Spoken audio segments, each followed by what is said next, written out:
is Sarah from Eat, Sleep, Ride, Repeat, and I wanted to do a video blog today to talk about something that everyone always asks me about. So the number one question that people seem to ask me when I'm on the trail is, what is that thing on your back? So let's title this, How to Pick a Hydration Pack. And let me just start off with why you might want a hydration pack. If you're going out riding on the trail, you probably have your saddlebags already, you put your water in that. But what happens if you separate from your horse? You're 20 miles away, you have to walk all the way back, and like today it's 35 degrees out. Water is something that I always like to have on me, the rider, and that's, you know, for the worst case scenario. So I like to carry the water on my back. So how would you pick out a hydration pack for if you're doing this for the first time? I've done a few, put a few different ones. Trial and error, I did a lot of that, so hopefully some of the lessons that I learned along the way I can pass along to you. Do you want to just come in? I'll show you what I have here. So this is the one that I picked, and this is the one that I've been using for over 2 years now. It's a Solomon. The first thing you want to look for is how they market it, actually. Really good ones for equestrians are typically marketed as a race vest or a triathlon vest or a running vest. They're a lightweight material. They'll be a little bit stretchier, and a really important thing is that when you put it on, it doesn't go too far down your back. If you get ones that are meant for day use and hiking, they'll often come down to about here. And when you think you're sitting down in the saddle here, you're going to get that pinch between the bottom of the bag and the cantle of the saddle. So I've done it before. I had one that looked great. I thought it was wonderful, and it was too long, and I pinched my butt for 25 miles. Don't make that mistake. Learn from my experience. So the next thing that you want to look for, as I said, if it's nice and light, that's ideal. Then you can start looking at the other bonuses that you can have. So mine, I picked this because there's a lot of pockets in the front. And I like to load my pockets up with different things. So each pocket has its own special thing that I'll put in it. And I think I'll save packing it for a later blog.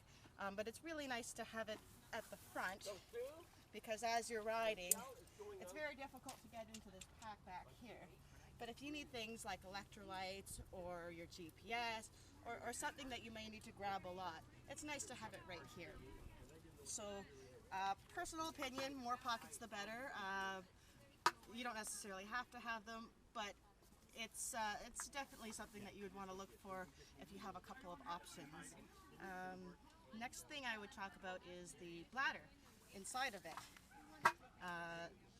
So I'll just take this out here. So you can see my bladder's already full of water right here. This is something don't cheap out on. Trust me when I say this, don't cheap out on the bladder. Get a brand name one. The ones that I've found to be the best are the Hydro Pack, which is what I have in here now, and the Nathan ones. The cheapy brands that you get at, you know, your discount stores, they may cost you 15 bucks or something like that, but you'll probably end up riding in a wet saddle. So definitely go with the brand name ones, because it's not worth cheaping out in the long run. Another thing that you need to consider too is what sort of riding are you going to be doing, and what sort of temperature are you going to be in. A lot of them will range anywhere from a size of maybe a liter up to this one, which I have is 3 liters. I found when I rode the Mongol Derby, I had a liter and a half. And each leg that I rode, I had about an hour where I had no water left because it was so hot, and I wasn't used to the climate, and I would run out of the water. So as soon as I came back from the Mongol Derby, I bought a 3-liter one. It barely fits in my bag, but it was definitely worth it because now I can carry it along with me anytime. A couple last things to note.